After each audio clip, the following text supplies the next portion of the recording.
تو بلاول اور نواز شریف تمہیں ویسے شرم آنی چاہیے جس الیکشن میں مد مقابل کو موقع ہی نہیں دیا جا رہا. ان کا نشان چھین لیا گیا بلّہ پھر آزاد کشمیر میں بھی. لبیک کا نشان چھین لیا گیا. امیدواروں کو الیکشن نہیں لڑنے دیا جا رہا, جھنڈا نہیں پکڑنے دیا جا رہا, دفتر نہیں کھولنے دیے جا رہے. یہ کیا الیکشن ہے؟ بسم اللہ الرحمن الرحیم نحمدہ ونصلی ونسلم علی رسولہ الکریم. تمام دیکھنے اور سننے والوں کو السلام علیکم ورحمۃ اللہ وبرکاتہ. اللہ پاک حضور رحمت عالم صلی اللہ علیہ وسلم کی ساری امت کی خیر فرمائے. ایران امریکہ جنگ دوبارہ سے شروع ہے اور تقریباً خلیجی ممالک سب اس کی لپیٹ میں ہیں. عالمی مارکیٹ میں ابھی خبر چل رہی ہے کہ تیل کی قیمتیں 4% اضافے کے ساتھ اس وقت چل رہی ہیں. اسرائیل یہی چاہتا تھا کہ یہ خلیجی ممالک سارے تباہ و برباد ہوں. بدقسمتی سے ہمارے کچھ عرب ملکوں نے اسرائیل کو اپنا مربی سمجھ لیا تھا کہ اسرائیل کے ساتھ دوستی لگانے کے بعد ہمارا کوئی کچھ نہیں بگاڑ سکتا. حالانکہ میری سوچ یہ ہے کہ اگر ایسا نہ ہوتا, اسرائیل کے ساتھ یہ دوستی نہ لگاتے امارات وغیرہ, تو کبھی بھی ایران ان پہ حملہ نہ کرتا. ایران کے ڈر سے کہہ لیں یا کسی اور کے ڈر سے, یہ نام کے تو مسلمان ہیں لیکن ان کی دوستیاں یا انڈیا کے ساتھ یا اسرائیل کے ساتھ, اور اڈے ان کے امریکہ کے پاس, کویت میں, اردن میں, بحرین میں اور امارات میں, قطر میں, سب ملکوں میں امریکہ کے اڈے کس لیے ہیں؟ ان کو کس ملک سے خطرہ ہے؟ ان کو تو اسرائیل امریکہ سے ہی خطرہ ہے جن کو اڈے دے کے پہلے ہی قبضہ کروائے بیٹھے. تو یہ آگ آہستہ آہستہ پھیل رہی ہے اور عرب ملکوں میں بھی تباہی آئے گی. ظاہر ہے وہاں سے جہاز اڑ کے آ کے ایران پہ حملہ کریں گے, امریکہ وہاں بیٹھ کے اٹیک کرے گا تو ایران جوابی وار وہاں ہی کرے گا جہاں سے اس پہ حملہ ہو رہا. بہرحال دعائی کرنی چاہیے اللہ تعالیٰ مسلمانوں پہ رحم فرمائے. اور جو مسلمان ملکوں کے بادشاہ غیروں کے ایجنٹ اور ٹاؤٹ بیٹھے ہوئے ہیں, مسلم امہ تو ان سے تنگ ہے لیکن انہوں نے قبضے کیے ہوئے ہیں, مستقل پکے قبضے کیے ہوئے ہیں. نہ کوئی الیکشن, نہ کوئی شورا, نہ کوئی سوچ بچار, نہ کوئی کسی کا حق. بادشاہتیں قائم کی ہوئی ہیں اور بادشاہتیں امریکہ کہتا ہے میں نے ان کی قائم کروائی ہیں.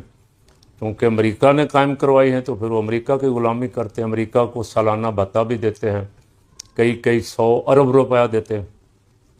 اب یہ خبر چلی ہے کہ عالمی مارکیٹ میں تیل کی قیمتوں میں اضافہ, تو ہمارے تو پہلے ہی 13% 310 315 پہ کر چکے ہیں تیل اور ڈیزل کو.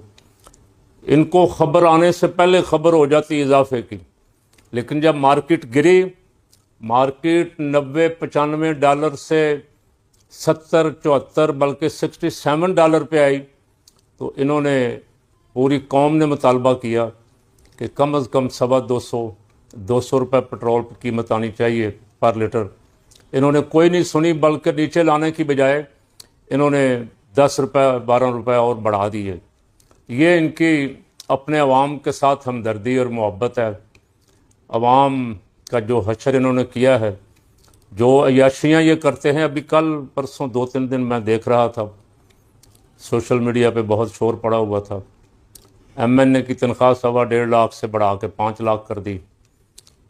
سینٹ کے اخراجات بھی پتہ نہیں 5-7 ارب سے 12-14 ارب کر دیے ہیں, اور قومی اسمبلی کے اخراجات بھی کہاں سے کہاں لے گئے. اربوں تو کوئی چیز ہی نہیں نا ان کے لیے. اور اگر آپ بجٹ کی لسٹ پڑھ کے ان کو سنائیں تو ان کو ذرا شرم بھی نہیں آتی. لوگوں کو شرم آتی ہے دیکھ کے کہ انہوں نے اپنی عیاشیوں کے لیے. اب میں دیکھ رہا تھا کسی پنجاب کی وزیر اطلاعات نے کو بیان دیا ہے کہ کے پی کے اسمبلی کے ممبران کی مراعات تو مغلیہ بادشاہوں سے بھی زیادہ ہے. جناب علی, یہ آپ کی اسمبلیاں تو پہلے یہ مراعات دے چکی ہیں. آج کوئی دیکھا میں نے کہیں 57,000 بلو پاسپورٹ جو صرف ان لوگوں کے لیے ہوتے ہیں جن کا بیرون ملک سرکار کے لیے، ملک کے لیے، ملکی کاموں کے لیے آنا جانا ہو تو قومی اسمبلی، سینٹ، صوبائی اسمبلیاں، اچھا ممبر صاحب کو ڈپلومیٹک پاسپورٹ، ممبر صاحب کی بیوی کو بھی، اور ممبر صاحب کے 28 سال عمر تک کے بچوں کو بھی، پورے ٹبر کو ہی. تو یہ سارا جو ملک پہ بوجھ ان کا پڑا ہوا ہے، کوئی ہے مسیحا اس ملک کا جو یہ 57,000 پاسپورٹ منسوخ کرے سارے کے سارے، ان کو عوام کی سطح پہ لائے؟ جنہوں نے ان کو ووٹ دیا ہے وہ تو خجل خراب ہوں، اور ان کو بلیو پاسپورٹ ملے اور یہ کہیں کہ ہم نے پاکستان کے پاسپورٹ کی عزت میں بڑا اضافہ کر دیا پوری دنیا میں پاکستان کے پاسپورٹ کی، اور عالمی رینکنگ میں میرا خیال ہے ہم سے صرف 1 یا 2 ملک، جن میں افغانستان اور ایک آدھا ملک اور ہے، وہ ہم سے نیچے ہیں. ہم آخری نمبروں میں 3 4 نمبر پہ ہیں. یہ انہوں نے ملک کا حال کر دیا. یہ تیل کی قیمتیں بڑھنے کی خبر چلتے ہی منصوبہ بندی کر رہے ہیں کہ ہم اور کتنی بڑھائیں اور عوام کا ستیہ ناش ماریں. تو میں تو دعا ہی کر سکتا ہوں اللہ کریم جو حکمران عوام پہ ظلم کر رہے ہیں ان سے اس قوم کو نجات عطا فرما دے. دوسری خبر جو بہت گرم ہے خبر، علیمہ خان نے میدان میں آنے کا اعلان کر دیا. سہیل افریدی جب آیا تھا تو اس نے کہا کہ میں سٹریٹ موومنٹ چلاؤں گا، گلی محلوں میں تحریک شروع کروں گا. میدان میں نکلا، لاہور میں بڑی پذیرائی ملی، کراچی اور حیدرآباد میں اس سے بھی زیادہ پذیرائی ملی، لیکن آہستہ آہستہ وہ بھی ظاہر ہے کہ جال ہے یہاں، اس جال میں پھنستے وہ چپ کر کے بیٹھ. اب علی محمد اور باقی کچھ لوگ جو مزے لے رہے ہیں اپنی ممبریوں کے، مراعات کے مزے لے رہے ہیں، نکلنے کے لیے تیار نہیں ہیں. ان کا کام یہ ہے کہ 6 مہینے بعد یا 3 مہینے بعد ایک آدھی تقریر کا موقع مل گیا اسمبلی میں تو واہ کروا کے فنے کا مانگا. اتنی بڑی جماعت جس کو پاکستان کے 80% عوام کی حمایت حاصل ہے، اس کا لیڈر 3 سال سے اندر ہے. اگر یہ عوام کو نکالنے کا کوئی پروگرام، مضبوط تگڑا پروگرام بناتے تو خان 1 مہینہ بھی خان کو کوئی حکومت اندر نہیں رکھ سکتی تھی. اس پہ جھوٹے پرچے بنائے، جعلی پرچے بنائے، جعلی ججوں سے فیصلے دلوائے، اور فیصلے دلواتے عدالتوں کو ہی ستیہ ناش مار دیا. اب آج عدالت کے آئینی بینچ نے منال ریسٹورنٹ کے اسلام آباد کا قاضی فائز عیسیٰ کا فیصلہ کالعدم کر کے اسے دوبارہ اجازت دے دی ہے. وہ منہدم کرنے، گرانے، تباہ و برباد کرنے کا آرڈر دے گیا تھا. ایسے ہی جسٹس گلزار نے کراچی میں ایک پلازے کا ستیہ ناش مار دیا. اب اس کو بھی آنے والے ججوں نے اس فیصلے کو بھی کالعدم کر دیا.